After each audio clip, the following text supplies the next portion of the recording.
মধ্যবিত্তদের একটু হিসেব করে না চললে ভবিষ্যতে আসলে অনেক বেশি কষ্ট হয়। এটা বাস্তবে একটা সত্য কথা। বাবার বাড়িতে চলেছি একরকম, শ্বশুর বাড়িতে হাজব্যান্ডের এখানে আসি একরকম।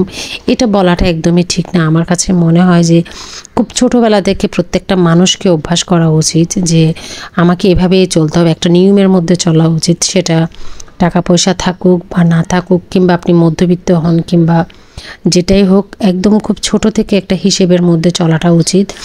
একটা সন্তানের যদি মা বাবার যদি অনেক বেশি টাকা পয়সা থাকে, সেজন্য বাচ্চাকে বিলাসিতা শেখাবো, বাচ্চাকে অনেক বেশি খরচ করা শেখাবো, তার সঞ্চয় করাটা শেখাবো না, এটা কখনোই উচিত না। তাকে সব পরিস্থিতিতে যাতে মানিয়ে নিতে পারে সেটাই করা উচিত। একটা মানুষ যদি সব পরিস্থিতিতে মানিয়ে নেওয়াটা না শিখে, তাহলে সে ভবিষ্যতে গিয়ে কখনোই আগাতে পারবে না। ছোটোবেলা থেকে বাবার বাড়িতে একদম আদরে বড় হয়েছি, কিন্তু বাবার কাছে কখনো একদমই কষ্ট করিনি। কিন্তু বিয়ের পরে কষ্ট করেছি তা না, কিন্তু জীবনে আমার কাছে মনে হচ্ছে যে আমি আরও অনেক বেশি স্ট্রং হয়েছি, অনেক কিছু শিখেছি। আমার কাছে মনে হয় প্রত্যেকটা মানুষকে এরকম করেই বড় করা উচিত। তো আমার বাবা একটু বাচ্চাদেরকে আমি বলবো একদম লুতুপুতু বড় করেছে তা না, কিন্তু কখনো বাচ্চাদেরকে কখনো পরিশ্রম করতে দেয় না, কষ্ট করতে দেয় না। উনি এরকমটাই ছিলেন। তো এ হচ্ছে কথা। তো আসলে এভাবে কখনোই উচিত না। তো আমার বাবা যেহেতু অনেক ছোটোবেলায় অনেক বেশি কষ্ট করছে, দেখা যেত কি তার সন্তানদেরকে একদমই কষ্ট করতে দিতে চাইতো না। কিন্তু এভাবে বড় করা কখনোই উচিত না। নিজে বাজার করতো, নিজে সব কিছু করতো। এখনও পর্যন্ত তার 3টা ছেলে, ওদেরকে বাজার করতেই দেন, উনি নিজে এখনও বাজার করে। তো এই আর কি, যার কারণে দেখা যায় কি অনেক সময় তারা বাজারটাও করতে জানে না। তা আমার মনে হয় যে করতে দেওয়া উচিত, ছোট থেকে কষ্ট করে চলা উচিত। এবং আমাদের সবসময় যে একই জীবনযাপন করতে হবে এমনটা না। আমাদের এক সময় এক এক রকম জীবনযাপন হয়ে যায়। যেমন আমাদের আগে এক রকম জীবন ছিল, এখন আরেক রকম জীবন। তো সময়ের সাথে সাথে পরিস্থিতির সাথে সাথে আসলে ঠিক হয়ে যায়, কিন্তু সেটা কষ্ট হয়ে যায় যদি আগে থেকে অভ্যাসটা না থাকে। আপনি ধরেন অনেক বেশি বিলাসিতা করতেন, অনেক বেশি খরচ করতেন, অনেক দামি জামা কাপড় পরতেন। এখন যখন পরিস্থিতি চেঞ্জ হয়েছে, এখন সেটা চলতে গেলে আপনার অনেক বেশি কষ্ট হবে। এই জন্য ছোটো থেকে মাইন্ডে সেট করে রাখতে হবে যে আমার পরিস্থিতি যেমনই হোক আমি এভাবেই চলবো, এভাবেই চলাটা উচিত, কখনোই অপচয় করাটা উচিত না। এটা একদমই ঠিক না। তো ওইটা বাচ্চা থেকে আসলে মাথার মধ্যে ঢুকিয়ে রাখতে হবে। তো অনেক বকবক করলাম। এদিকে হচ্ছে বাচ্চাদের স্কুল বন্ধ, এই জন্য একটু লেট করে উঠেছি। আর হচ্ছে বাচ্চাদের স্কুল বন্ধ থাকলে আমার নিজের একটু আস্তে ধীরে কাজ করতে সুবিধা হয়। সবাই কিন্তু ঘুম। এর মধ্যে আমি ঘরটর গুছিয়ে নিলাম, ফার্নিচারগুলো পরিষ্কার করলাম, সব কিছু করে এখন নাস্তা রেডি করছি।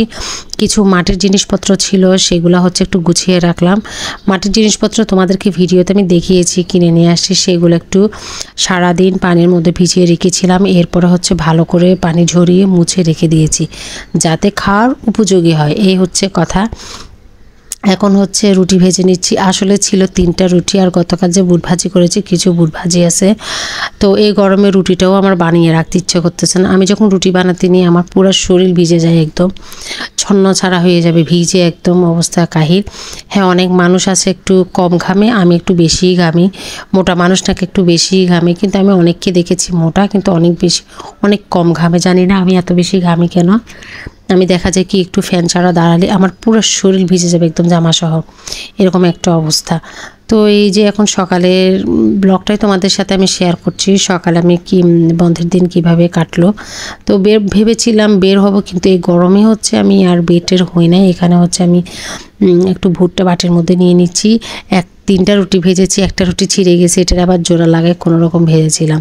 তো যেটাই হোক, এখন বুটটা গরম করব। বুট ভাজি আসলে আমার বাচ্চারা পছন্দ করে, ওরা রুটি থেকেও বুট ভাজি হলে আরও বেশি পছন্দ করে। তবে হ্যাঁ, পরোটা থাকলে বেশি খুশি হয়। তো ভেবেছিলাম বাইরে থেকে আনবো, বাইরে হোটেল থেকে। পরে আবার দেখলাম যে অনেক লেট হয়ে গেছে, প্রায় 10:30। 10:30টায় যদি পরোটা আনতে যাই, পরোটাগুলো ঠান্ডা হয়ে যাবে। একদম ভোর ভোর পরোটা আনলে সেগুলো অনেক বেশি ভালো লাগে খেতে। তো এদিকে আমার রান্না বান্নাও তেমন একটা নেই আসলে। আর রান্নাবান্নার ভিডিও দেখাতে গেলে ব্লগটা অনেক বেশি বড় হয়ে যাবে। তো এই জন্য তোমাদের সাথে সকালের ব্লগটাই শেয়ার করছি।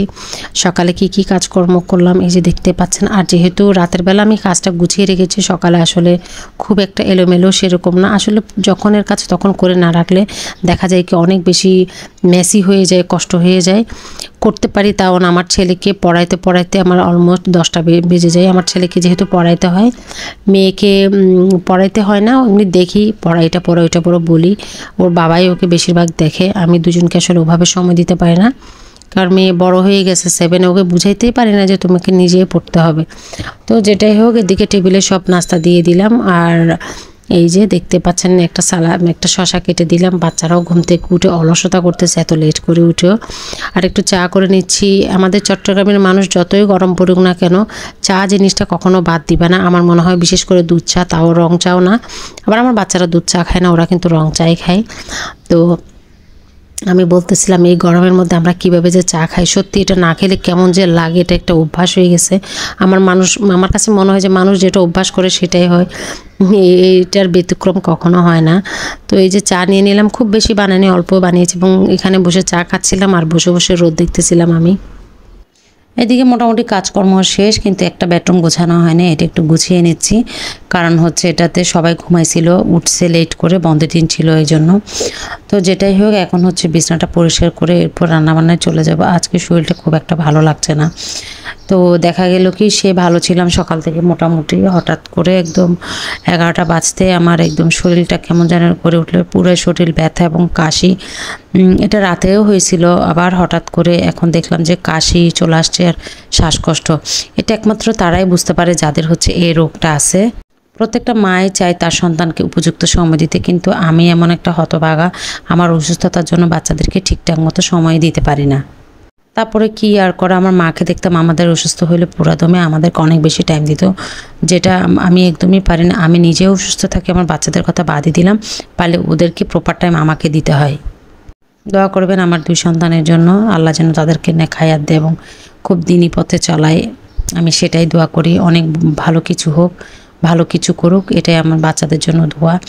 এদিকে হচ্ছে রান্নায় চলে গেলাম। আমার হচ্ছে একদমই নিষেধ মানে কোনো ঝাঁজ কিছু রান্না করা, তারপরে মরিচ কষিয়ে রান্না করা, এরপর হচ্ছে অতিরিক্ত ঘামা।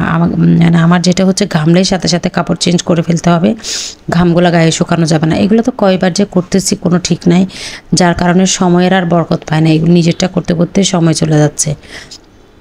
নিজেকে খুব একটা টাইম দিই সেটা না, অনেকে বলে আপু প্রপার টাইম নিজেকে দিয়েন, এটাই বলে। আসলে কতই বা আসলে দিতে পারে, আমরা যত যাই বলি না কেন, নিজেকে কি ওভাবে টাইম দেওয়া যায়? সবারগুলো করেই তো টায়ার্ড থাকে, নিজেকে বলি যে থাক আর নাই করি, নিজের জন্য আর কিছুই করতে ভালো লাগে না।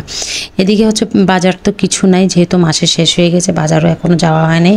আমিও যাব করে এরকমের মধ্যেই আছি, কাছে বাজার যা আছে সেটাই কোনোরকম এনে খাচ্ছি। শাকটা কেটে নিচ্ছি, এটা হচ্ছে মারির শাক। অনেকদিন খুব ইচ্ছে করতেছিল মারির শাক খাই, আসলে লাল শাক, পুঁই শাকটা আমি খুব বেশি আনি, পুঁই শাক, পালং শাক। এখন তো পালং শাক নেই, শীতের সিজন শেষ তো। আর পালং শাক আমার ভালো লাগে যদিও, আর শাক হচ্ছে আমার হাজব্যান্ডের বেশি পছন্দ। ও হচ্ছে যত যাই থাকুক না কেন, একটা শাক ওর থাকলে অনেক বেশি ভালো লাগে, বলে যে আমার খেতে আর কোনো অসুবিধা হয় না। তো যেটাই হোক, হাজব্যান্ড ছোট্ট একটা চাওয়া। তো এদিকে আমি পেঁয়াজটা একটু লাল করতে দিলাম, রসুন পেঁয়াজ লাল হয়ে গেছে, এখন হচ্ছে শাকটা দিয়ে দিব। মারির শাক আমার ভেবেছিলাম যে মারির শাক দিয়ে আমি একটা ভর্তা বানাবো, কিন্তু সে আর কই হলো, পারে না আর আসলে। এই যে আমি এখন হচ্ছে শুটকি দিয়ে, এটা হচ্ছে এগুলো কী বলি, শুটকি বলতে কাচকি মাছের শুটকি সম্ভবত, ওইটা দিয়ে আমি আলু রান্না করব। সবসময় তো ছুরি শুটকি দিয়ে রান্না আসলে হয় না, ছুরি শুটকি যা দাম, অলরেডি অনেকখানি শেষ করে ফেলেছি। তো যেটাই হোক, একটু হলুদ গুঁড়ো, একটু লাল মরিচ দিয়ে আমি হচ্ছে হাতে মেখে নিব, সরিষার তেল দিয়ে দিব। এভাবে করে হচ্ছে রান্নাটা করবে। দিকে আমার শাক ভাজি অলমোস্ট হয়ে গেছে, নামিয়ে নিব, এখন একটা বাটিতে তুলে নিব। যখন অল্প কিছু থাকে সেটা আমি বাটিতে তুলে নিই, পাতিলে থাকলে মনে হয় যে আরও গিঞ্জি হয়ে যাবে। রান্নাঘরে যেহেতু অতটা বেশি রাখার স্পেসটা অনেক বেশি কম। আর একটু আছে হচ্ছে গরুর মাংস, আর একটু আগের হচ্ছে পেঁপের তরকারি। গরুর মাংস থাকলে আসলে 1 পিস খেলেও মনে হয় যে মনের একটা শান্তি, এছাড়া আর কোনো কিছুতেই শান্তি লাগে না। তো যেটাই হোক, এদিকে হচ্ছে আমি এখানে টেবিলে সব কিছু দিয়ে দিলাম আর খেতেও বসে গেলাম। এত ভালো হয়েছে বলার মতো না, প্রত্যেকটা তরকারি যদিও সাদামাটা, খুব সাধারণ বাট আমার খুবই ভালো লাগছে। এখানে কাঁকরোল আছে, আলুর তরকারি, শাক ভাজি, আগের কিছু পেঁপে, অনেক ভালো লাগছে। আর কাঁচামরিচ দিয়ে খাচ্ছি শাক, মারির শাক। তো যেটাই হোক, একদিন না থাকলে আমার কাছে মনে হয় যে আমার হাজব্যান্ডটা অস্থির হয়ে যাবে, একটু থাকলেই ভালো হয়। ও আবার শাক দেখলেই খুব খুশি হয়, সেটা রাত হোক সেটা দিন হোক। আর এই তো আমার মানে খেয়ে নিচ্ছি সব কিছু দিয়ে। এদিকে এটা বিকালে আমার মেয়ে তরমুজ খাওয়ার জন্য কান্নাকাটি করতেছে। ও তরমুজ পাগল একটা মেয়ে। আমি খুব একটা বেশি খেতে পারি না, কারণ আমার পেট ফুলে যায় বেশি তরমুজ খেলে। তো যেটাই হোক, এখন হচ্ছে অর্ধেকটা কেটে নিব, সব পুরোটা কাটবো না। আমি কিন্তু ফ্রিজে ঠান্ডা করে নিয়েছি, এরপর কাটতেছি। তো ফ্রিজে একেবারে ঠান্ডা করে নিলে কাটার পর অনেক ভালো লাগে। এমনি হলে কাটোরে আবার ফ্রিজে ঢুকাওরে অনেক সমস্যা। ডেস্কের মধ্যে সব কিছু বা বাটির মধ্যে আটিও না ফ্রিজে রাখার জন্য অনেক ধরনের প্রবলেম ফেস করতে হয়। এদিকে আমি আলাদা আলাদা বাটি নিচ্ছি, ছেলের জন্য একটা, ওর মেয়ের জন্য একটা, আলাদা আলাদা। আর কী বা বলবো, ওরা একসাথে বসে একদমই খেতে চায় না, ঝগড়া লাগাই ফেলে। এই জন্য সমান করে একটা প্লেটে ভাগ করে দিলাম। যদিও আমার মেয়ে এই কাজটা খুব অনায়াসে করতে পারে, ভাগ বন্টন এগুলো করতে পারলে ও মহা খুশি। আর বাকিগুলো টেবিলে দিয়ে দিয়েছি। এই যে আমার ছেলে নাকি টেবিলে বসেই খাবে, কি আর করা, লাট সাহেবের মতো। এদিকে এটা বাজে হচ্ছে 12:30 রাতের, এটা অনেকটা পরে। আমার খুব আইসক্রিম খেতে ইচ্ছে করতেছিল, আইসক্রিম খাইলাম। এটা হচ্ছে, আর এই তো ভিডিওটা আর বাড়াবো না, আজকের ভিডিও পর্যন্ত। সবাই ভালো থাকবেন, সুস্থ থাকবেন, আল্লাহ হাফেজ।